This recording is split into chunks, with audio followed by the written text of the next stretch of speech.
Senhoras ministras, senhores ministros, excelentíssimo senhor procurador-geral, senhoras advogadas, senhores advogados. Abre a sessão no plenário físico do STF, o ministro Luiz Fux, presidente do STF. Sessão extraordinária do plenário do Supremo Tribunal Federal, com a leitura da ata da sessão anterior.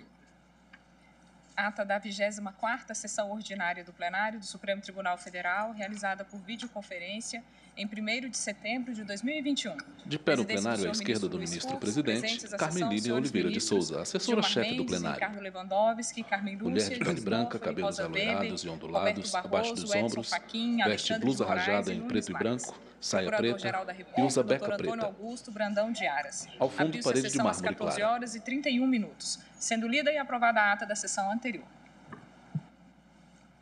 Não havendo nenhuma observação, eu considero aprovada a ata. Senhoras ministras, senhores ministros, excelentíssimo senhor Ao centro da mesa, procurador-geral em formato da letra da U República, invertido, o nobres ministro Luiz Fux, advogados, presidente do advogadas, STF. Senhoras e senhores, Homem sentado, aproxima-se a pele data de branca, 7 olhos de claros, setembro. verdes, E na cabelos meio qualidade agrisalhados, de presidente usa da paletó Corte preto, Suprema, camiseta branca, uma gravata impõe-se verde. uma Usa palavra toga preta sobre os de ombros. respeito à Uma espécie de democracia capa longa. nacional e das manifestações programadas para o feriado de celebração da independência do Brasil. A formação histórica do Brasil, como povo e como nação, consiste em narrativa complexa, permeada por esforço, suor e lutas. A própria Declaração de Independência, em 7 de setembro de 1822, não foi apenas um grito solitário à margem do Ipiranga, mas resultado da sucessão de atos corajosos, empreendidos por inúmeros brasileiros, muitos dos quais doaram as suas vidas em prol da construção do país. Quase 2 séculos depois, após um percurso político desafiador que nos legou maturidade institucional, hoje somos, sem dúvidas, uma das maiores democracias constitucionais do mundo e desejamos que assim sejamos reconhecidos pela comunidade internacional. Ostentamos um catálogo monumental de direitos fundamentais, civis, políticos e sociais, além de termos instituições fortes, republicanas e em pleno funcionamento. Acima de tudo, somos destaque internacional com o nosso pluralismo político, cultural e religioso que caracteriza o povo brasileiro. Entretanto, não nos olvidemos que nenhum povo constrói sua identidade sem dissenso e nenhuma nação alcança a prosperidade sem debates sobre o desempenho dos seus governos e de suas instituições. A crítica construtiva provoca reflexões, descortina novos pontos de vista e convida ao aprimoramento institucional. Ao revés, a crítica destrutiva, por sua vez, abala indevidamente a confiança do povo nas instituições do país. É por isso que a postura ativa e ordeira da população, em prol de suas pautas sociais, políticas e ideológicas, revela-se manifestação louvável, porquanto sinônimo de saúde democrática e de engajamento cívico. Por outro lado, como patrimônio coletivo, a nossa democracia desperta o senso de responsabilidade de todos os brasileiros, que devem reafirmá-la em todos os momentos da vida. Afinal, a nossa democracia não nos foi herdada nem outorgada, mas corajosamente conquistada. Somos testemunhas oculares de que o caminho para a estabilidade da democracia brasileira não foi fácil nem imediato. Por essa razão, é voz corrente nas ruas que, na quadra atual, o povo brasileiro jamais aceitaria retrocessos. Há mais de 30 anos, nossos cidadãos manifestaram seu desejo pela democracia. E esse desejo permanece vivo e perpassa o compromisso nacional em prol de debates públicos, todos eles permeados pelos ideais republicanos. O Supremo Tribunal Federal tem sido um ferrenho defensor das liberdades públicas, como demonstram exemplificativamente as decisões judiciais que garantiram a realização de diversas manifestações públicas em momentos históricos do país, bem como declarou a nulidade de decisões da Justiça que impediam a livre manifestação político-eleitoral em universidades públicas. Sabemos que as liberdades públicas não são benesses concedidas pelo Estado e nem pelos seus governantes, mas vitórias históricas dos cidadãos brasileiros, dos quais se espera cuidado para com os próprios direitos fundamentais. Por isso mesmo, esta Suprema Corte, guardiã maior da Constituição e árbitra da Federação, aguarda que os cidadãos agirão em suas manifestações com senso de responsabilidade cívica, respeito institucional e cientes das consequências jurídicas dos seus atos, independentemente da posição político-ideológica que ostentam. Ao centro da mesa, em plenário físico, o ministro Luiz Fux, presidente da Suprema Corte. São pacíficas. Por sua vez, a liberdade de expressão não comporta violências e ameaças. O exercício de nossa cidadania pressupõe respeito à integridade das instituições democráticas e de seus membros, conforme a lição legada por Martin Luther King Jr. A paz jamais será mantida pela força. Ela só pode ser obtida por meio do entendimento mútuo. A despeito de todas as nossas diferenças de opinião, de ideologias políticas diversas, de projetos nacionais diferentes, nós, cidadãos brasileiros, somos uníssonos num ponto fundamental: o amor pelo Brasil e o orgulho pelo que construímos como nação. Seja nos momentos de tormenta, seja nos momentos de calmaria, o bem do país se garante com o estrito cumprimento da Constituição Federal. A esta missão, nós, do Supremo Tribunal Federal, magistrados, juízes da Constituição, jamais renunciaremos o respeito à Carta Maior. O Supremo Tribunal Federal, instituição centenária e patrimônio do povo brasileiro, segue atento e vigilante neste 7 de setembro em prol da plenitude democrática do Brasil.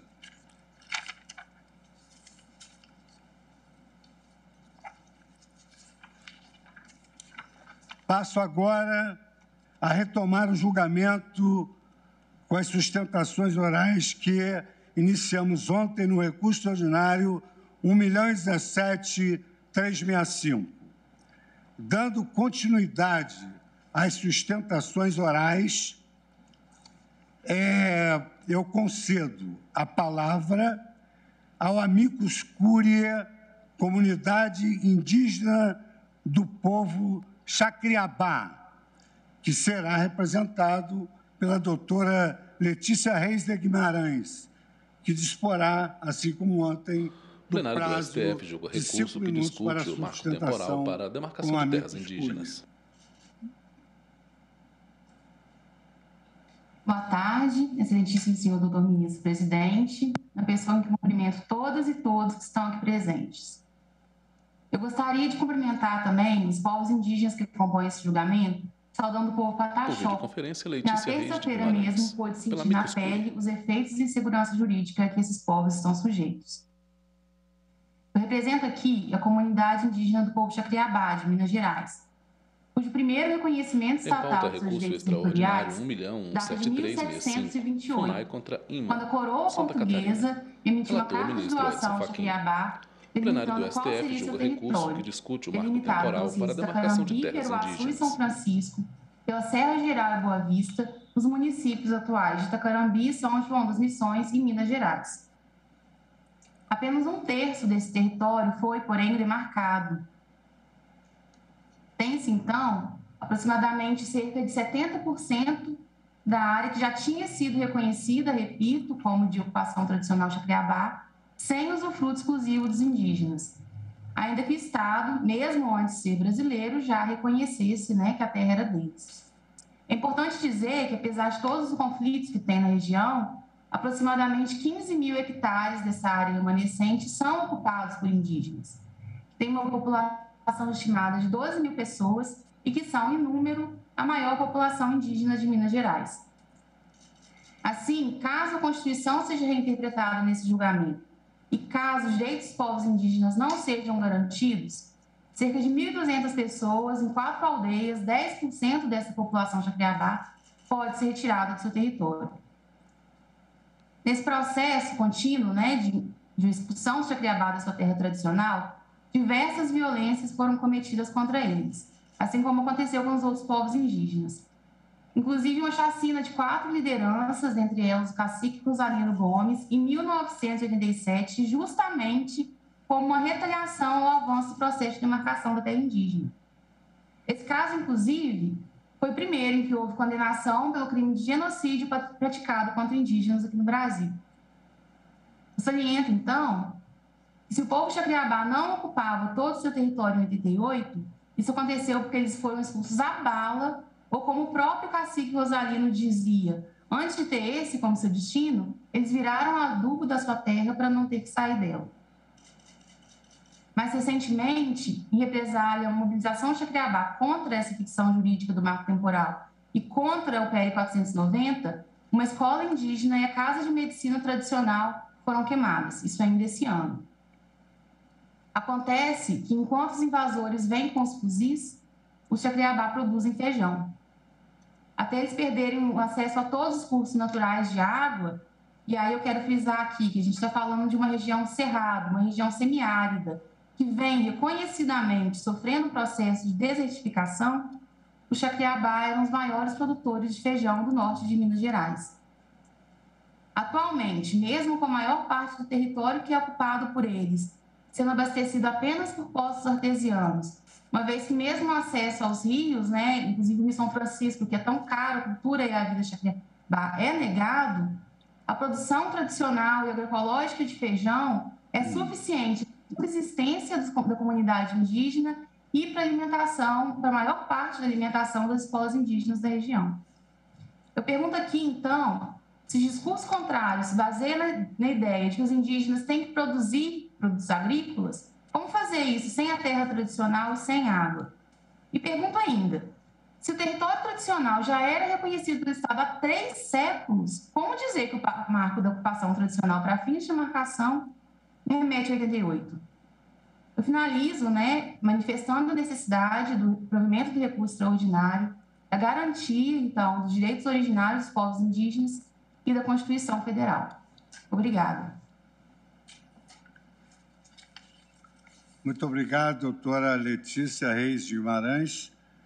Falará agora pelos Amiticuri, Comunidade Indígena Apanjecra e Comunidade Indígena Memortumé, a Comunidade Indígena Acroá Gamela, a doutora Lucimar Ferreira Carvalho.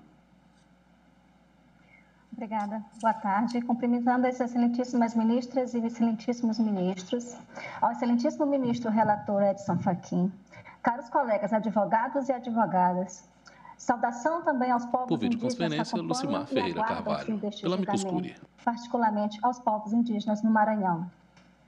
Aqui estou na qualidade de representante das comunidades dos povos Mulher de pele indígenas morena Apanha clara, Canela, cabelos Memorto Muré curtos, Canela e usa óculos de grau. Acroagamela, do estado do Ao fundo, Maranhão, livros em estante. admitidas como amigas da Corte neste histórico julgamento de repercussão geral, cuja definição Em pauta, vai recurso impactar na vida de extraordinário milhares de povos indígenas no Brasil. 1.173.065. Inicialmente, FUNAI nos contra IMA de Santa manifestamos pelo Catarina. direito originário dos povos da terra indígena Ibirama-Lacranhô, assim como para todos os povos das terras indígenas. Discorrerei agora sobre as realidades das comunidades aqui representadas e da necessidade de serem ouvidas nesse processo. Particularmente, para as comunidades Apanha Canela e Memorto Muré Canela, que estão no Cerrado Maranhense e tiveram uma pequena parte dos seus territórios demarcados sem os procedimentos adequados na década de 1970 pela FUNAI, o reconhecimento do seu direito originário representa a oportunidade de terem seus territórios tradicionais devidamente demarcados, conforme preceitua o Decreto 1775 de janeiro de 96, e também protegidos conforme a Constituição Federal. Hoje, excelências, vivem encurralados, sem poder viver plenamente no seu território tradicional, vendo caças, rios, florestas serem devastados ao seu redor, impactando nas suas formas de vida, nos seus rituais, na sua sobrevivência. Os Apanha Canela foram violentamente massacrados na primeira parte do século XX por fazendeiros que se apossaram da sua aldeia e de parte do seu território e deixaram praticamente apenas mulheres e crianças para se refazerem enquanto povo em uma parte do território. Os Apanha Canela da terra indígena Porquinhos afirmam que são raízes daquele lugar e já moram muito antes de 1988, antes de qualquer lei. E mais, excelências, é a comunidade que teve sua portaria declaratória anulada pela segunda turma do STF, com fundamento no julgamento do caso Raposa Serra do Sol, sem que houvesse possibilidade de se defenderem, de serem sequer ouvidos no processo, violando o seu direito de defesa. Já para o povo Memorto Muré Canela, a sua vivência é de constante conflito com invasores que ocuparam uma parte do território tradicional, com massacres em que muitos grupos desapareceram e os poucos que ficaram fazem hoje Memorto Muré Canela. Inclusive, excelências, seu relatório de revisão demarcatória foi publicado, porém devolvido pelo Ministério da Justiça para a FUNAI em 2019, para se adequar ao questionável parecer 001 de 2017 da AGU. Enquanto a FUNAI paralisa completamente sua atuação sob o argumento de aguardar a decisão do Judiciário, a vida destes e outros povos do Cerrado continua sofrida, pois o conflito e a violência imperam na região, pela ocupação irregular de empresas e fazendeiros nas áreas em processo de revisão demarcatória, continuando a destruição do Cerrado, executada com tratores, correntes e com veneno jogado nos monocultivos que avança sobre as comunidades. Já sentimos o efeito da seca das nascentes e dos rios do Cerrado, um dos biomas mais ricos em biodiversidade do planeta. Já para o povo Acroagamela, que vive na região da Baixada Maranhense, a realidade é da continuidade da violência física que historicamente sofreram. Foi o povo que sofreu um terrível massacre no dia 30 de abril de 2017, patrocinado por políticos, comerciantes e invasores da região, em que dezenas de indígenas ficaram feridos em seus corpos e suas almas. Inclusive, excelências, alguns tiveram suas mãos decepadas e joelhos cortados pelos golpes de facão. Para os Acroagamela, o marco temporal significa matar a memória daqueles que lutaram antes e que seguem carregando essa presença dentro de cada um. É um povo resistente a séculos de invisibilização e negação forçada de sua identidade, para sua sobrevivência física e que hoje luta para o reconhecimento legal de seu território tradicional, historicamente espoliado por invasores. Excelências, as comunidades indígenas Apanha Canela, Memorto Muré Canela e Acroagamela, em comunhão com os demais povos indígenas, lutam pelo direito de existir enquanto povos originários e enfatizam que a Constituição Federal de 1988, além de seu reconhecimento da memória de cada povo, os artigos 231 e 232 trazem um reconhecimento do seu direito originário e que esperemos prevalecer nesta Corte, o que será certamente o prevalecimento da vida. Obrigada. Muito obrigado, doutora Lucimar Ferreira Carvalho. que falou com a Amit Cúria das inúmeras comunidades aqui mencionadas. Passa agora a palavra ministro Luiz Fux, presidente do STF. Da Silva Teixeira, que falará pelo Amicus Curiae Rede Eclesial Panamazônica, REPAM. Também disporá do tempo regimental de 5 minutos. Boa tarde, excelentíssimo senhor ministro, presidente Luiz Fux, na pessoa quem cumprimento as excelentíssimas ministras, excelentíssimos ministros dessa egrégia corte, por videoconferência, eminente Silva membro do Teixeira, Ministério Público, ilustres colegas advogadas e advogados, povos indígenas de todo o país. A Amazônia é um dos ecossistemas mais importantes do planeta. E é habitado desde tempos ancestrais por povos indígenas que vêm desenvolvendo saberes e práticas produtivas vinculadas a seu entorno natural e como meio de subsistência. A convicção de muitos desses povos de que elementos que compõem o ambiente se veem como pessoas, nesse sentido também constituem sujeitos históricos e políticos, os fazem reconhecer com mais facilidade a necessidade da convivência em harmonia. Está cientificamente comprovado que a floresta atual é resultado da ação direta dos povos que habitaram. Além de constituir fonte de vida para os povos indígenas, a Amazônia representa uma fonte de vida também para todo o planeta, por funcionar como regulador climático e hídrico e como reserva de flora, de fauna e diversidade genética. Sua proteção, portanto, tem implicações diretas para a garantia da sobrevivência de todos os seres vivos, para além dos povos indígenas que habitam e que definitivamente a protegem. A sua versão histórica à ideia de propriedade privada, baseada na premissa de que ninguém deveria ser dono de algo que não tenha criado, leva esses povos a lutar para que o Estado demarque seus territórios tradicionais de forma coletiva, garantindo que continuem sendo terras públicas no pleno sentido do termo, terras que possam ser usufruídas coletivamente por suas comunidades. Paradoxalmente, existe a ideia difundida de que a regularização de terras indígenas na Amazônia é um problema resolvido. Atualmente, senhoras e senhores ministros, cerca de 65% das terras indígenas na Amazônia brasileira apresentam alguma pendência no procedimento de demarcação. E destas, 70% sequer tiveram iniciado seu procedimento por parte da União. O Amazonas é o estado que acumula o maior número de pedidos não atendidos. São 198 terras indígenas sem providências. Nesse sentido, é importante o clamor por segurança jurídica feito pelo ministro da Advocacia Geral da União, Excelências. Então, por que a União não dá o primeiro passo, cumprindo com seu dever constitucional, demarca as terras indígenas e protege o patrimônio da União, que vem sendo devastado aqui na Amazônia? Os conflitos territoriais guardam uma íntima relação com a falta de demarcação das terras indígenas. Dados do último relatório de violência contra os povos indígenas do Brasil, do CIMI, demonstram que casos de conflitos territoriais aumentaram 3 vezes nesses territórios em relação ao ano anterior. Quando tratamos do direito ao território e à demarcação dessas terras, não nos referimos somente ao direito de acesso a um lugar para o seu desenvolvimento. Estamos falando de direitos fundamentais para a não vulneração da vida e da dignidade da pessoa humana. A Corte Interamericana de Direitos Humanos tem determinado que o direito à vida deve ser entendido não somente como o direito de todo ser humano não ser privado de sua vida arbitrariamente, senão também o direito a que não se impeça o acesso às condições que garantam uma existência digna.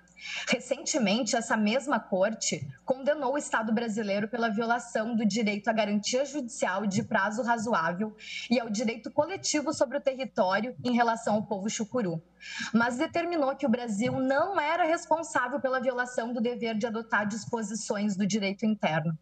A Corte declarou que no direito interno brasileiro existe predominância do direito à propriedade coletiva sobre a propriedade privada quando se reconhece, abre aspas, a posse histórica e os laços tradicionais do povo indígena com o território, fecha aspas. A violação sobre o direito coletivo ao território do povo chucuru aconteceu pela demora na demarcação e pela demora à desintrusão de terceiros, e não pela falta de adoção de medidas internas para a proteção desse direito. Desse modo, não há outra interpretação ao artigo 231 da Constituição Federal, senão a que garante o respeito pelos direitos humanos dos povos indígenas, reconhecidos em diplomas internacionais, e que tem se reforçado nas constituições brasileiras desde 1934. É através da aplicação da teoria do indigenato que vários conflitos territoriais poderão ser pacificados e evitados. Ao acolher o pedido deste recurso extraordinário, essa egrégia Corte Constitucional estará respeitando, assim, a vontade do Poder Constituinte de 88, que não trabalhou com data certa para o reconhecimento dos direitos territoriais dos povos indígenas. Permitam que, através da interpretação de tão importante instituto jurídico, em um país tão diverso como o Brasil, os povos indígenas, por fim, possam ver seus territórios respeitados, suas culturas protegidas, sua dignidade assegurada pelo sistema judiciário brasileiro. Por todo aqui dito e frente à crise climática planetária sem precedentes e o papel da Amazônia e dos povos indígenas para a sua mitigação, consideramos que os impactos desse julgamento transcenderão o âmbito individual e coletivo dos povos indígenas e terão consequências na proteção da própria Amazônia que, repito, somente existe como tal porque ali existiram e existem povos que a cultivaram, a cultivam e a protegem, porque dela depende a sua própria existência. Muito obrigado, doutora Chantelle. Agora falará pelo Amicus Curiae, Confederação da Agricultura e Pecuária do Brasil, CNA, doutor Rudi Maia Ferraz, que também disporá do tempo regimental de 5 minutos. Senhor presidente, senhor relator, senhoras ministras, senhores ministros, pelos procurador-geral da República. Por videoconferência, doutor Rudi Maia Ferraz, pela Amicus Curiae. Colegas advogadas, senhoras e senhores. A CNA vem a esta tribuna representando os produtores rurais brasileiros, usa óculos de grau, aí a teoria do fato indígena. Terno preto, camisa branca e gravata que é o único instrumento que traz ao fundo, livros em estante. Traz previsibilidade. Em pauta, recurso extraordinário 1.173.065, FUNAI contra IMA, Santa Catarina. O plenário do STF julga recurso que discute o marco temporal para a demarcação de terras indígenas. O retrocesso dos direitos dos índios. Estamos discutindo aqui como implementá-los, se é através da extinção, da violação do direito de propriedade ou se é uma compatibilização dos direitos dos índios com dos produtores, com o direito de propriedade. E é isso que o marco temporal traz, uma compatibilização de direitos, uma conformidade entre ambos os direitos igualmente constitucionalmente garantidos.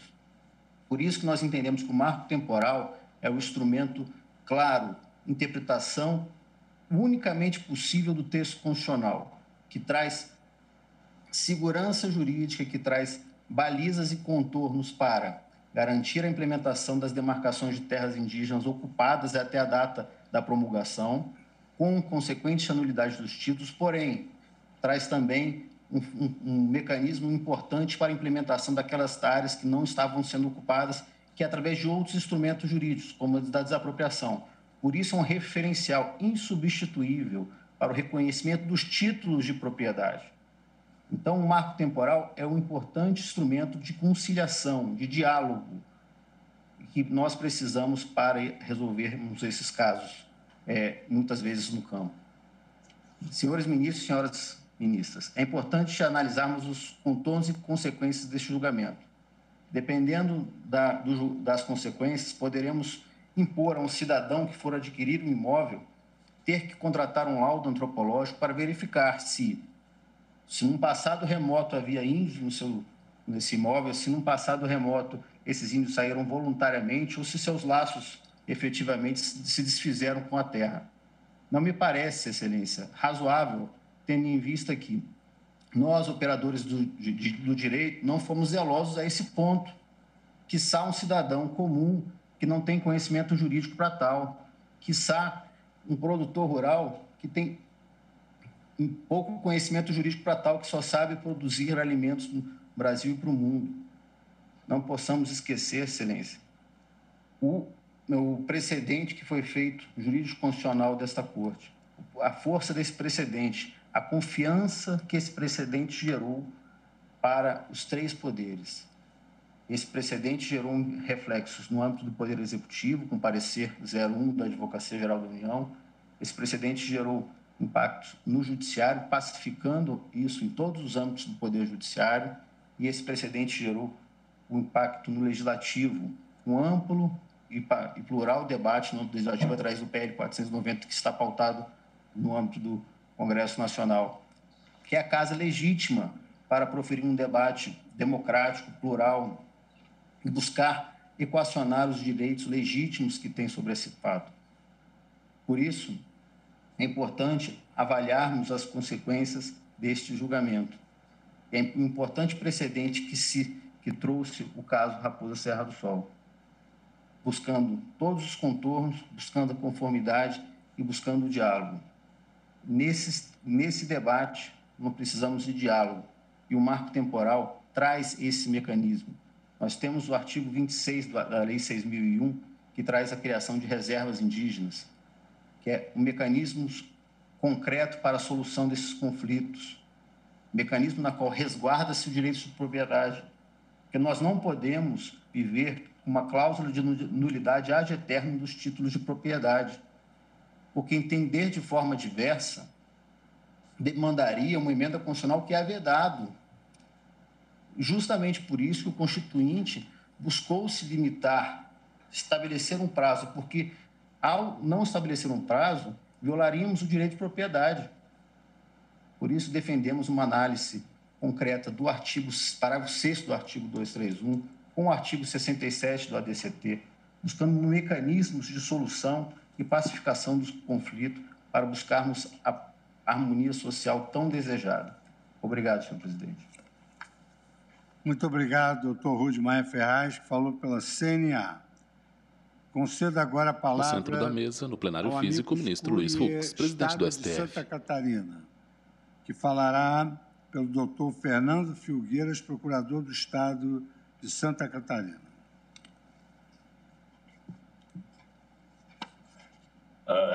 Senhor presidente, senhor ministro relator, senhoras ministras, senhores ministros, senhor Procurador-Geral da República, senhores Fernando advogados. Filgueiras, pela amico curiae.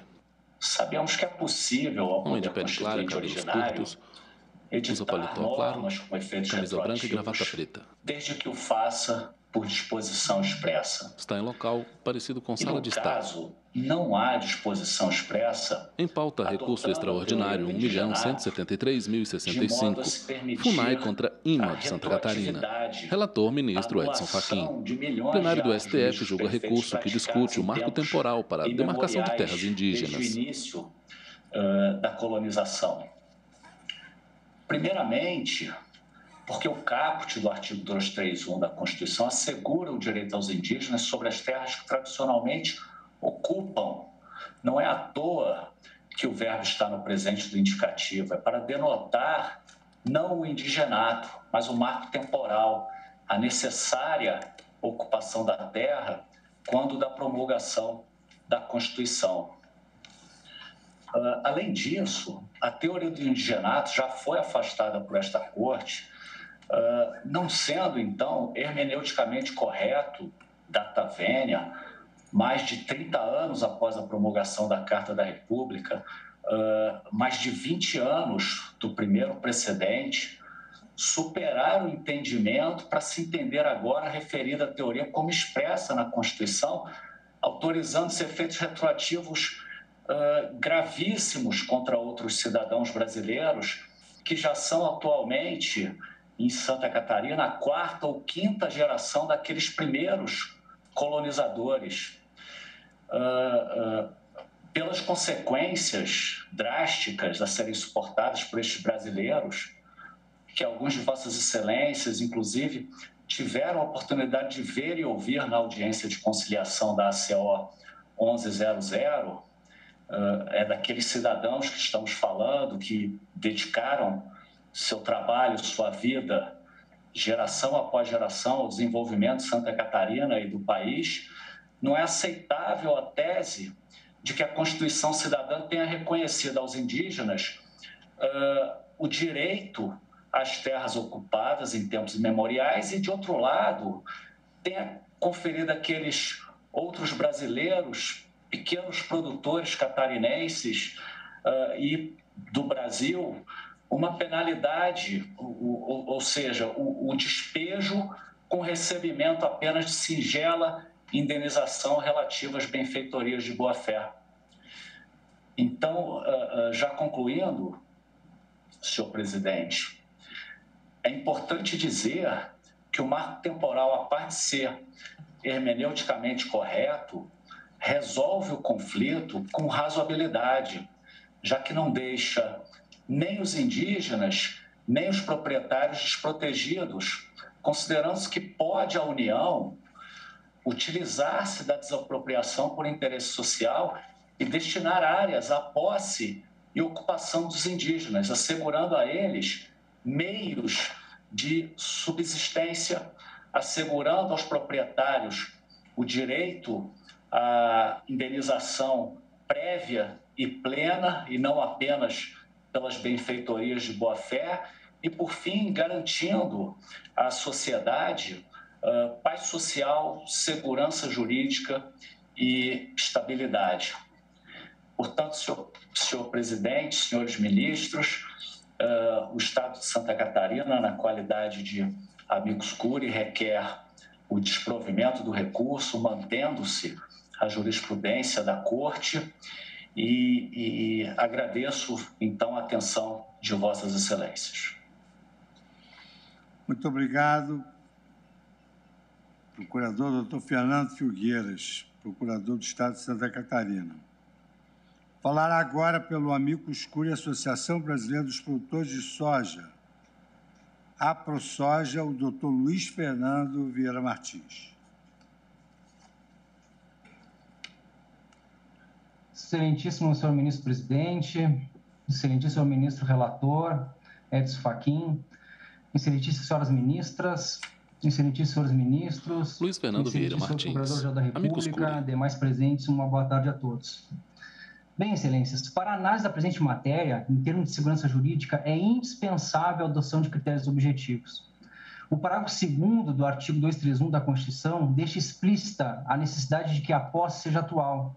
Além do mais, a Constituição foi enfática que as terras habitadas pelos índios... O plenário do STF julga recurso que discute o marco temporal para a demarcação de terras indígenas. Sobre as quais tem a posse em pauta, recurso extraordinário 1.173.065. FUNAI contra IMA de Santa Catarina.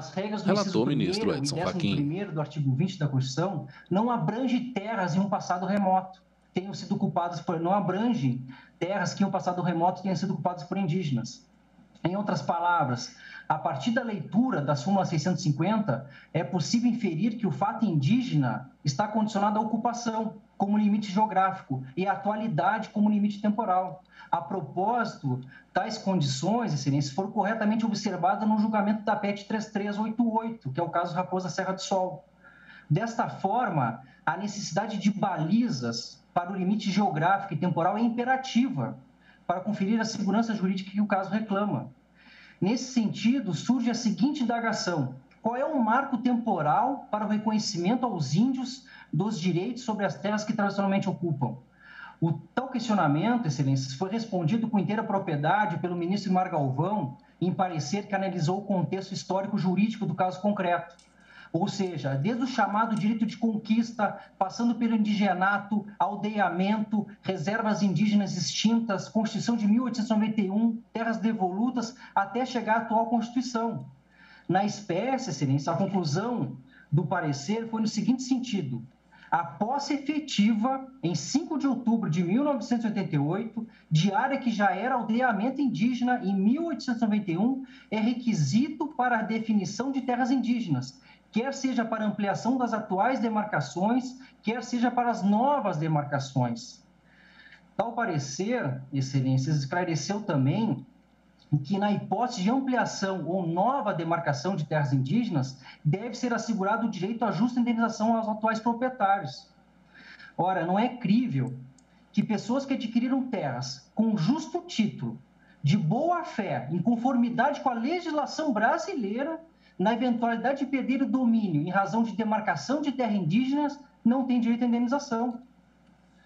Por outro lado, excelências, referente à segurança jurídica, o jurista Lênin Streck, abordando a estabilidade e a autoridade das decisões judiciais, ele destacou em seu parecer o seguinte: desde 2009, quando julgado o mérito da PET 3388, caso Raposa Serra do Sol, fixou-se um padrão normativo sobre como o Estado deve se comportar nas demarcações das terras indígenas. E ele referiu ainda, excelências, que não existe dúvidas para que o julgado Raposa Serra do Sol seja reconhecido como um precedente. E, por tal razão, a sua revisão implicaria no ônus argumentativo de explicitar concretamente o motivo pelo qual a ratio decidente, a razão de decidir, deve ser superada. Aqui foi dito, na tarde de ontem, que é necessário superar o entendimento anterior. Todavia, eu acrescento, excelências, para ocorrer essa superação, esse overruling, é necessária a formulação de razões de fato e de direito que justifique tal mudança, o que com a devida vênia não se vislumbrou até o momento. Dito isso, importante destaque a ser feito diz respeito ao impacto econômico de eventual decisão. Junto aos pareceres jurídicos mencionados, foi juntado aos autos e encaminhado com os respectivos memoriais o estudo econômico do IMEA, que é o Instituto Mato Grossense de Economia.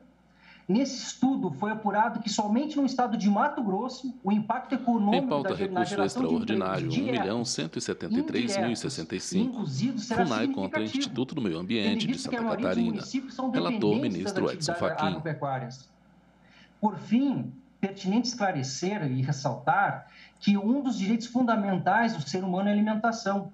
Os associados da entidade que ora represento são responsáveis pela produção de alimentos essenciais aos brasileiros e também ao mundo. Assim, excelências, concluindo, critérios objetivos de tempo e espaço, direito à justa indenização e observância ao impacto econômico de futura decisão são imprescindíveis para conferir a paz social e a segurança jurídica que o caso requer. São essas nossas considerações, eu agradeço muito pela atenção de todos.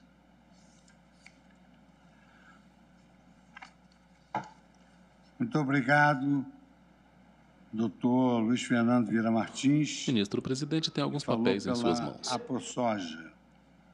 Eu concedo agora a palavra ao amigo Cuscuri Sociedade Rural Brasileira, que falará pelo doutor Paulo Doron Heder de Araújo, que disporá também do tempo regimental de 5 minutos.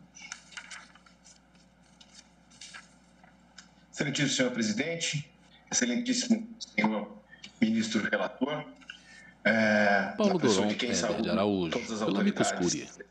E também todos os advogados. Homem de pele branca, cabelos castanhos, usa óculos com lentes arredondadas. A Sociedade Rural Brasileira, uma entidade que representa o setor do agronegócio. Veste um paletó preto, camisa branca e gravata azul. E que sempre está em local com livros em prateleiras. O desenvolvimento do país. Em pauta, recurso extraordinário 1.173.065, FUNAI contra IMA de Santa Catarina. Na tarde de ontem, relator, ministro Edson Fachin.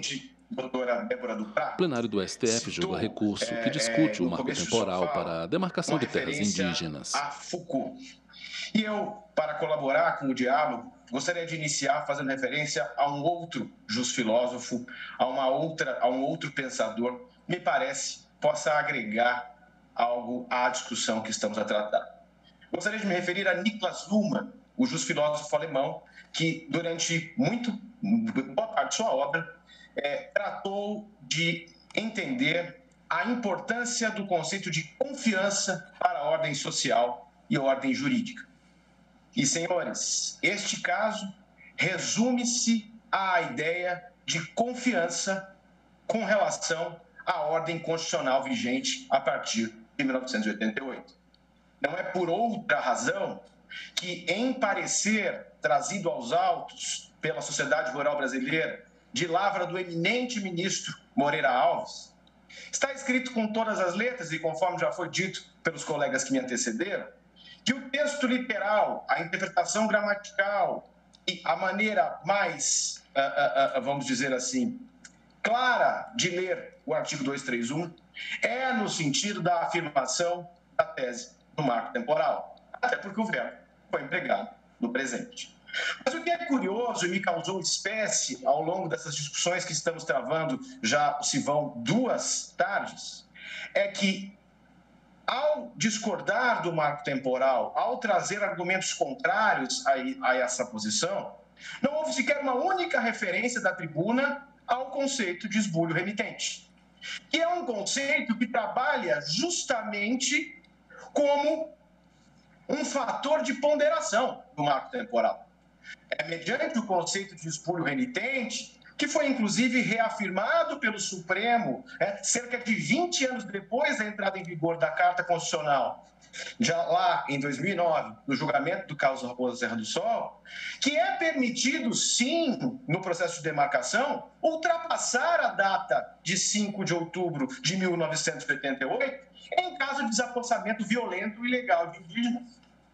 Note que não é possível olhar para o marco temporal e alegar que ele significa uma visão rasa, automática, computadorizada do problema. O problema ninguém nega. Ninguém aqui está a dizer que o problema é simples e de fácil solução. Foi o legislador constitucional, reinterpretado ou lido pelo Supremo Tribunal Federal em 2009, que, mediante a aplicação de uma análise contextual, axiomática e principiológica, trouxe o diálogo entre ambos os critérios. O critério objetivo, relacionado ao marco temporal, e o critério subjetivo, ligado ao esbulho renitente. Mas nada disso foi dito até agora.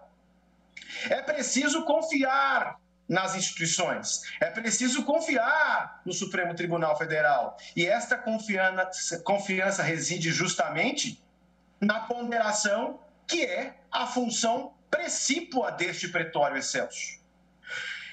Mediante esta ponderação, gostaria de, caminhando para a minha conclusão, apenas ressaltar que, tirando a tese do marco temporal da nossa realidade constitucional, segundo o Instituto Pensar Agro, em estudo divulgado esta semana, levaríamos à demarcação de cerca de 30% do território nacional como terras indígenas. Isso significa, senhores, os territórios da Alemanha, Reino Unido, Itália e Hungria somados. Repita-se, é preciso ponderar, é preciso flexibilizar para que interesses aparentemente antagônicos entre proprietários de terras e indígenas que ocupam terras tradicionais sejam passíveis de conviver. E só há uma forma de conviver, é mediante a confiança na ordem constitucional estabelecida, sem rompimentos. É esta a posição da sociedade rural brasileira. Obrigado pela atenção de todos.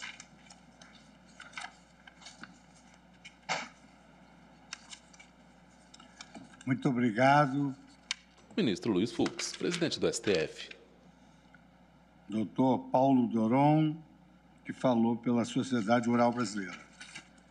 Agora passo a palavra ao doutor Gustavo Passarelli da Silva, que falará pela Federação da Agricultura e Pecuária do Estado do Mato Grosso do Sul, FAMASUL, Federação da Agricultura do Estado do Paraná, Sindicato Rural de Ponta Porã, Sindicato Rural de Anastácio, Sindicato Rural de Porto Murtinho e Sindicato Rural de Juti Maracaju.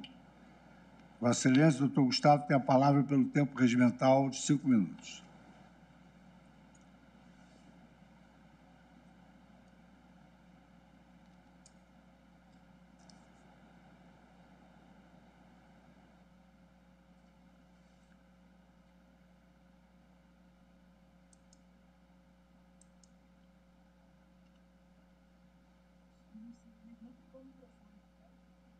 Doutor Gustavo, Vossa Senhoria tem de ligar o microfone. Pois não, desculpe, Excelência, desculpe, eu não tinha me atentado. Bom, excelentíssimo senhor ministro Luiz Fux, presidente deste egrégio Supremo Tribunal Federal, excelentíssimos senhores ministros, Gustavo Passarelli da Silva, pela Amicus Curiae. Excelentíssimo Procurador-Geral da República, homem de pele branca, cabelos grisalhos, Paletó azul, gravata branca, camisa branca e gravata azul, com demais bolinhas. Pessoas que assistem ao presente julgamento. Gostaria de fazer uma consideração Está em local com inicial objetos em aparadores. com relação ao presente julgamento, no sentido de que as sustentações orais que foram apresentadas... O plenário do STF julga recurso que discute o marco temporal para a demarcação de terras indígenas. Recurso extraordinário 1.173.065. FUNAI contra Instituto do Meio Ambiente de Santa Catarina. Relator ministro Edson Fachin. É certo, senhores julgadores, que injustiças, quaisquer que sejam elas, contra qualquer classe social, precisam ser reparadas. Porém, não se repara uma injustiça através do cometimento de uma outra injustiça. Não se faz justiça através do cometimento de uma injustiça. Os produtores rurais brasileiros são produtores rurais, pessoas de boa-fé, que adquiriram suas propriedades com justo título, através de concessão de títulos pelo Estado, pela União. Poderia se despender grande parte do tempo aqui, senhores julgadores da sustentação oral, trazendo fatos que vinculam a história também muito difícil dos produtores rurais, que em condições precaríssimas desbravaram ao longo de séculos as fronteiras desse país, muitas das vezes estimulados inclusive pelo próprio poder público, para que pudessem ocupar as fronteiras do nosso país. Porém, entendemos que aqui a discussão tem que ser jurídica, e a discussão jurídica é relacionada a uma ponderação de interesses, não há dúvida. Há o direito dos indígenas, mas, sobretudo, há também o direito dos produtores rurais, que deve ser tomado em consideração na mesma medida. Esse direito dos produtores rurais, para além da vinculação ao direito de propriedade, considerando que são portadores de justo título de suas propriedades, a realidade fundiária do Brasil é extremamente consolidada nesse sentido. Essa ponderação de interesses deve levar em consideração, sem dúvida alguma, a segurança jurídica, senhores julgadores. E, senhores ministros, a segurança jurídica foi, de fato, alcançada no importante precedente da petição 3388 de Roraima. Através dela, com o estabelecimento da teoria do indigenato, foi possível se conceder a segurança jurídica necessária para que, através de um marco objetivo, se pudesse fornecer a segurança de que esses produtores rurais não tivessem, como vinha acontecendo em um sem número de processos administrativos, em que laudos antropológicos retroagiam a tempos absolutamente remotos, com base em provas, se não precárias, totalmente frágeis, com relação à ocupação dos indígenas em determinada parcela do território nacional. A importância do marco temporal, sem dúvida alguma, é no sentido de fornecer a necessária segurança objetiva para a interpretação do artigo 231. E não é demais mencionar, senhores julgadores, que, de fato, a própria previsão do esbulho renitente milita em favor dos interesses da comunidade indígena. De modo que, no caso das falas que nos antecederam, com relação aos fatos históricos trazidos com relação às comunidades indígenas, não há dúvida, senhores julgadores, de que, caso feitas provas nesse sentido em um processo judicial com o objetivo de se demarcar terras para comunidades indígenas, essas provas seriam facilmente produzidas e, consequentemente, os direitos da comunidade indígena seriam também, da mesma maneira, protegidos com a retroação do marco temporal para aquém de 5 de outubro de 1988. De modo que o julgamento da petição 3.388 nada mais fez do que reafirmar um entendimento já antigo do Supremo Tribunal Federal. Na verdade, reafirmou a própria ratio essendi da súmula 650 do Supremo Tribunal Federal. O que se busca nesse julgamento, senhores julgadores, é a preservação da ordem jurídica e da segurança jurídica com a proteção ao princípio da confiança legítima, tendo em vista que esses produtores rurais, adquirentes de propriedades a justo título, sem contestação de posse, não podem se ver agora desamparados em processos administrativos conduzidos com base exclusivamente em laudos antropológicos, despidos do seu direito de propriedade sem o direito de qualquer indenização. Senhores julgadores, o posicionamento das federações e dos sindicatos rurais que aqui se manifestam é no sentido do desprovimento do recurso extraordinário, no sentido de que seja mantida a teoria do indigenato e o respeito ao marco temporal que é consolidado pela jurisprudência desta Suprema Corte. Muito obrigado, senhores ministros. Muito obrigado, doutor Gustavo Passarelli da Silva. falará agora pelo Zamit Cúria, Sindicato Rural de Antônio João, Mato Grosso do Sul, Organização Nacional de Garantia do Direito de Propriedade e Sindicato Rural de Itacuru, a doutora Luana Ruiz Silva de Figueiredo.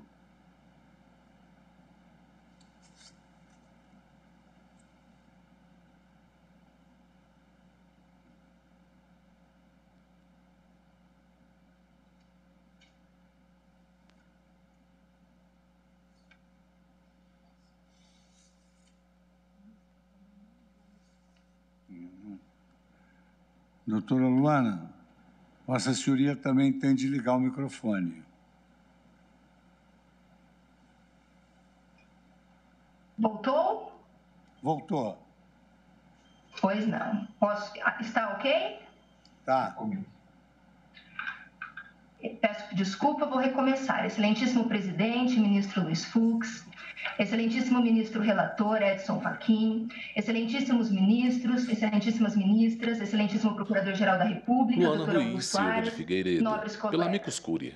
O termo direitos originários, trazido pelo caput do 231, mulher de pele branca usa óculos de grau, tem cabelos presos. A ordem constitucional, a partir da Constituição de 1988. Em pauta, recurso extraordinário 1.173.065. FUNAI contra IMA de Santa Catarina. Neste julgamento, o plenário do STF julga recurso que discute o marco temporal para a demarcação de terras indígenas. Relator, ministro Edson Fachin. Tem que observar o devido processo legal e a existência de decreto homologatório, processo de demarcação definitivamente concluído. Afirmar que a demarcação é mero ato declaratório de situação pré-existente é legitimar a invasão, revestindo-a em retomada legítima. Isso fere a paz social.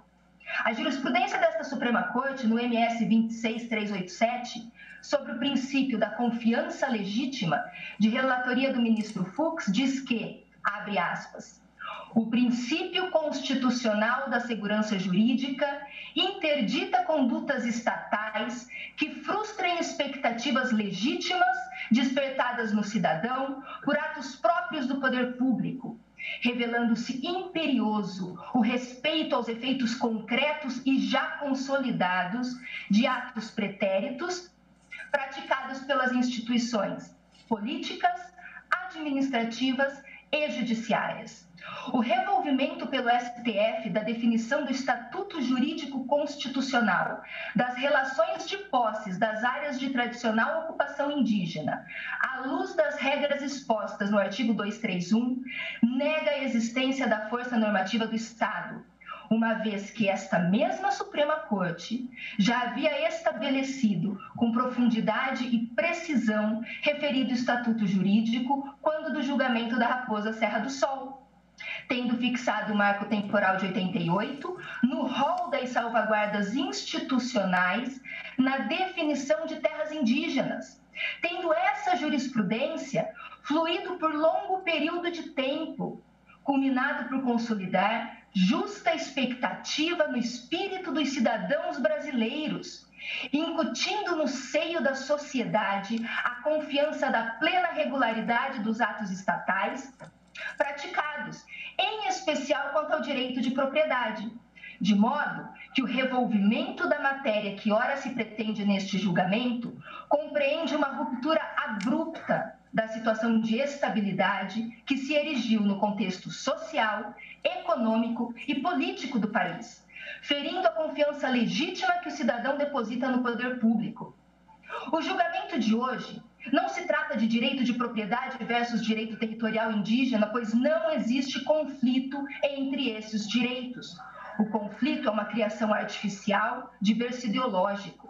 Os direitos dos proprietários rurais e dos indígenas, ambos estão garantidos na Constituição.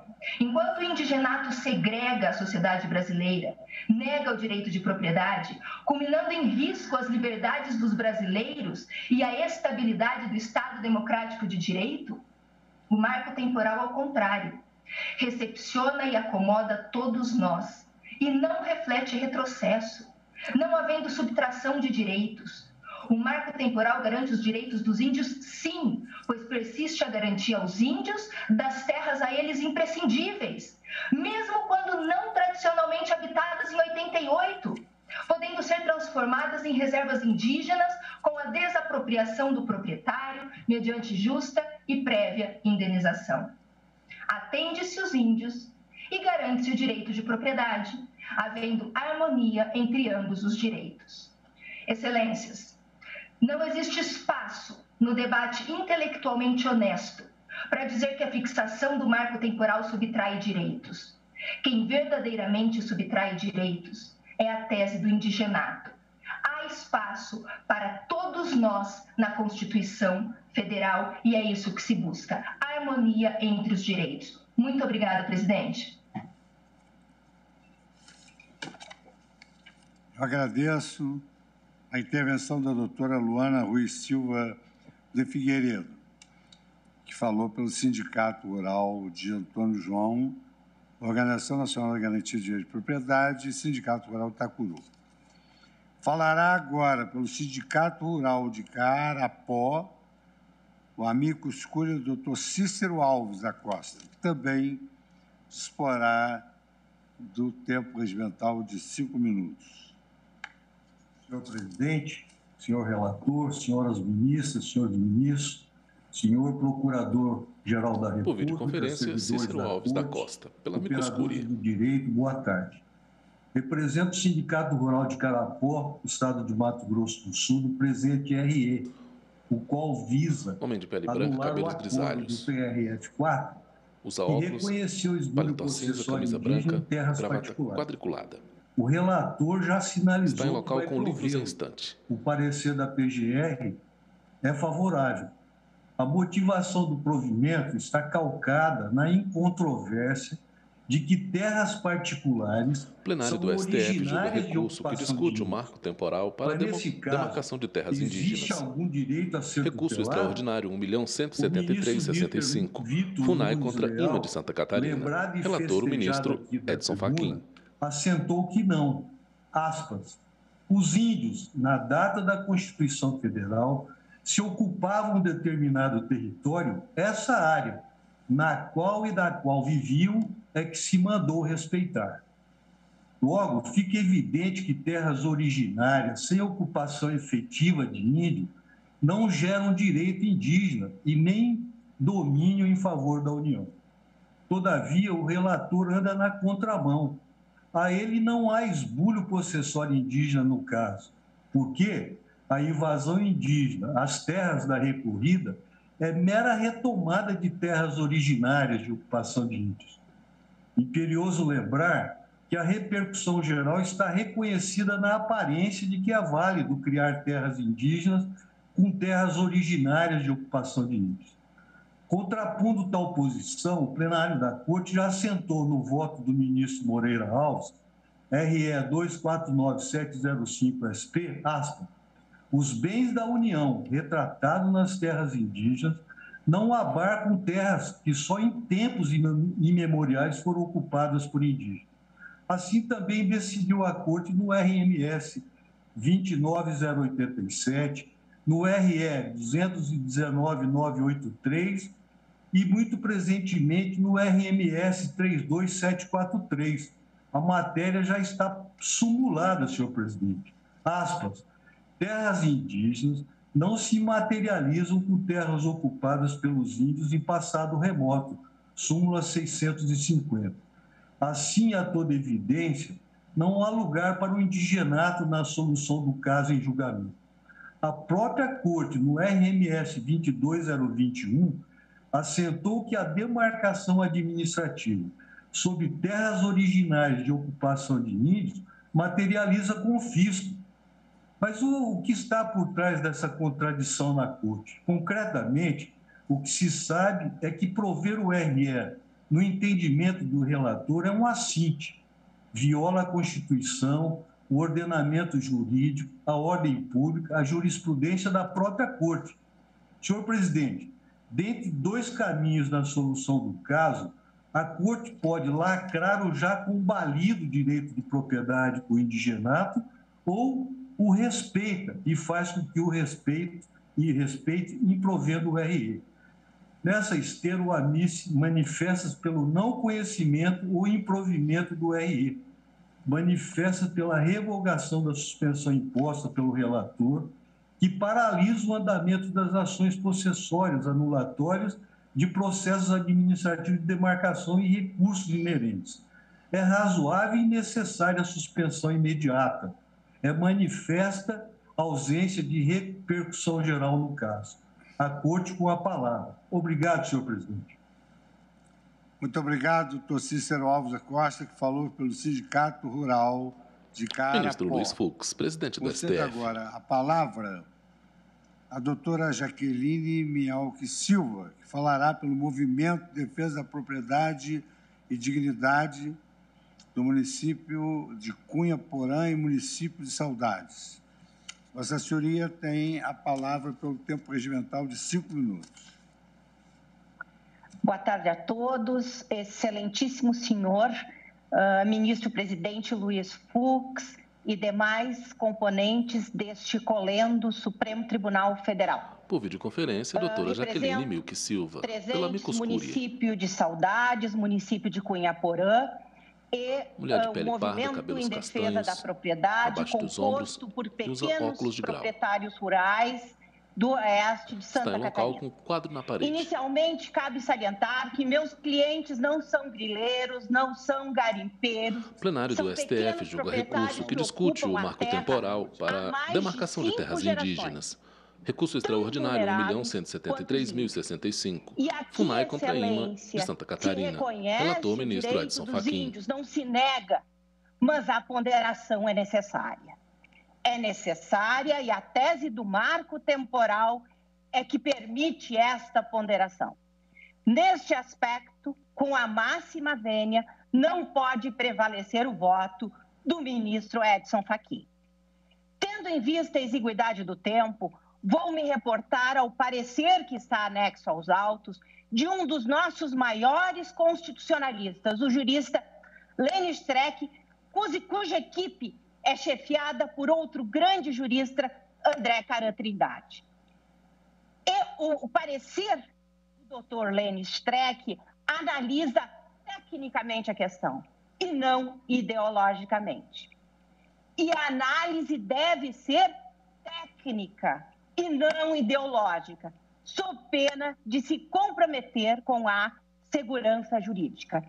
Duas questões devem ser respondidas. Primeiro, a PET 3388 formou um precedente? Estamos diante de um precedente? Se estamos diante de um precedente, este precedente pode ser alterado?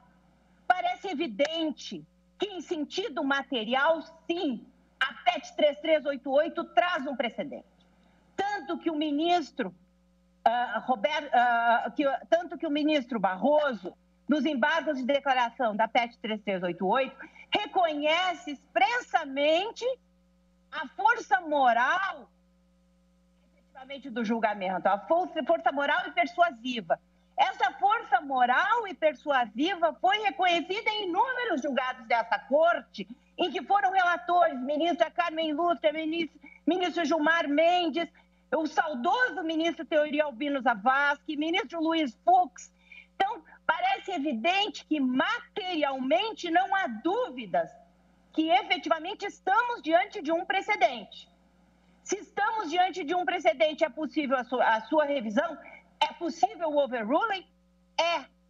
Mas qual é o problema? Será que nesse caso específico é possível o overruling? Entendemos que não. Na verdade, para que seja reconhecido o overruling, há necessidade efetivamente que o ônus argumentativo seja no sentido de superação da ratio decidente. E nós não temos no caso dos autos.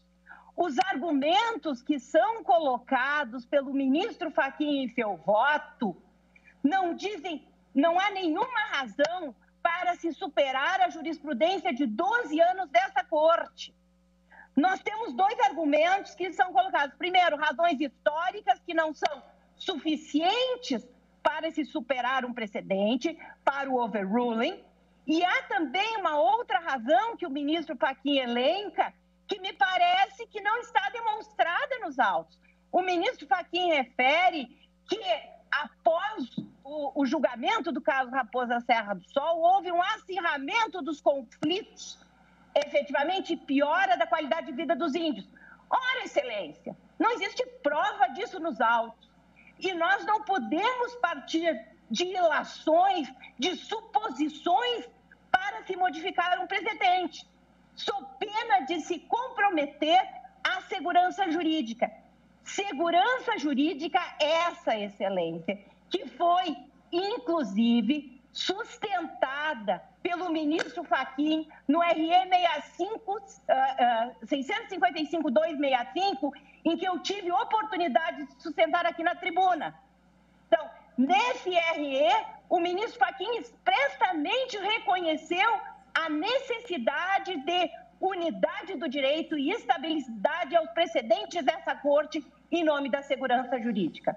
Por essas razões, Excelência, finalizando efetivamente a minha manifestação, pugnamos, sustentamos a manutenção do marco temporal previsto no caso Raposa Serra do Sol. Muito obrigada pela atenção.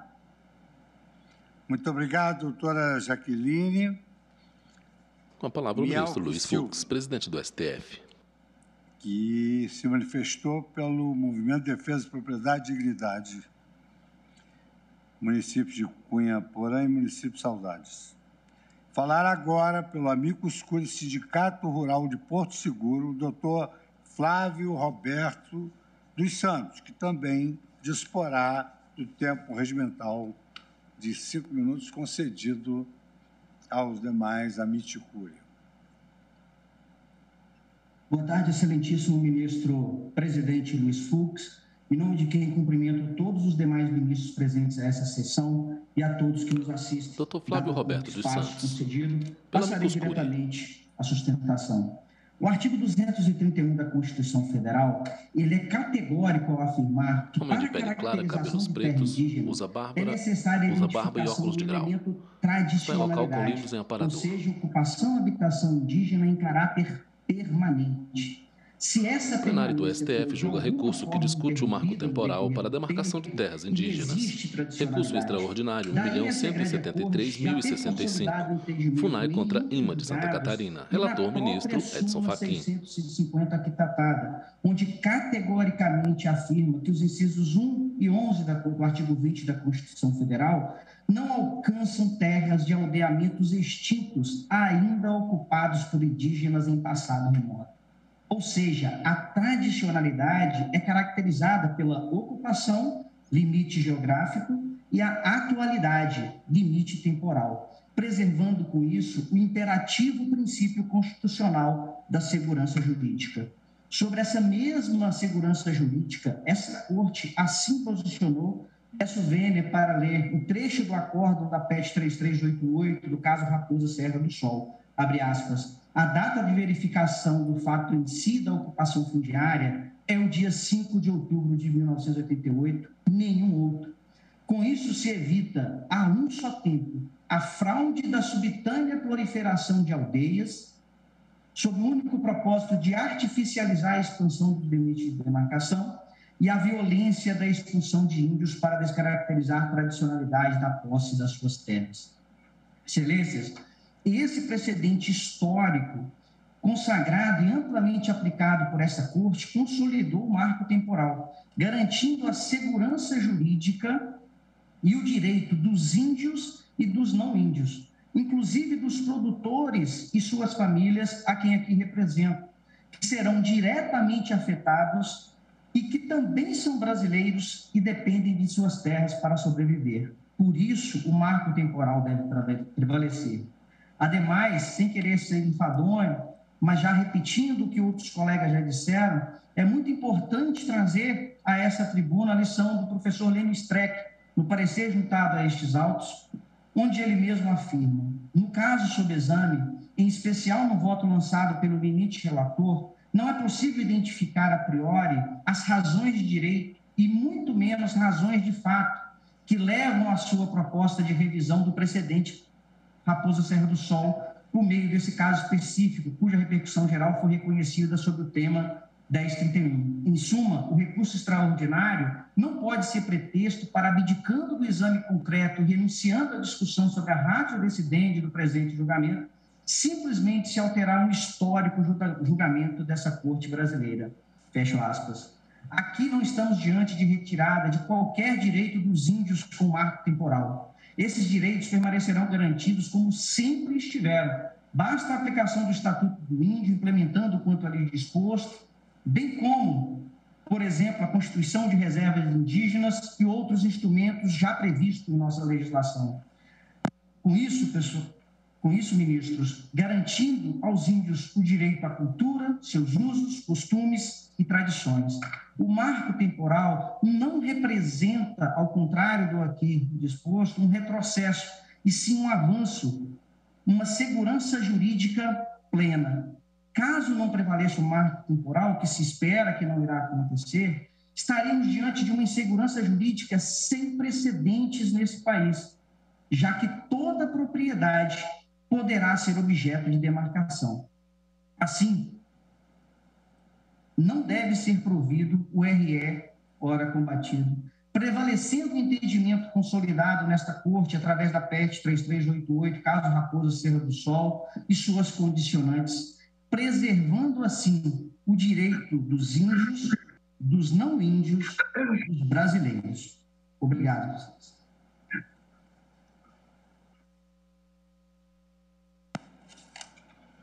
Muito obrigado, doutor Flávio Roberto dos Santos. Ministro Luiz Fux, presidente do STF. Associação dos Pequenos Produtores Rurais da Gleba Porto Velho, Associação dos Produtores Rurais da Suiá Missu e Associação dos Pequenos Agricultores Rurais do Projeto Paredão, ao doutor Marcos de Souza Boixá, que disporá do tempo regimental de 5 minutos para a sua sustentação oral. Excelentíssimo senhor ministro-presidente, excelentíssimo senhor ministro-relator, excelentíssimo Dr. Marcos de Souza Boixá, excelentíssimos amigos ministros, Cury, ilustríssimo procurador-geral da República, nobres colegas pele parda, cabelos advogados, negros, usa paletó preto, camiseta azul, gravata amarela listrada. E honrados ao fundo, parede produtores branca. Rurais deste nosso Brasil. E o plenário do STF julga recurso que discute o marco temporal eu quero enfatizar de demarcação aqui, de terras indígenas. É uma situação econômica recurso extraordinário 1.173.65, FUNAI contra a IMA de Santa Catarina. Relator ministro Edson Fachin. Em torno de que os próprios produtores rurais auxiliam também na alimentação dos povos indígenas, auxiliam na alimentação, muitas das vezes, das próprias organizações que são contra os produtores rurais.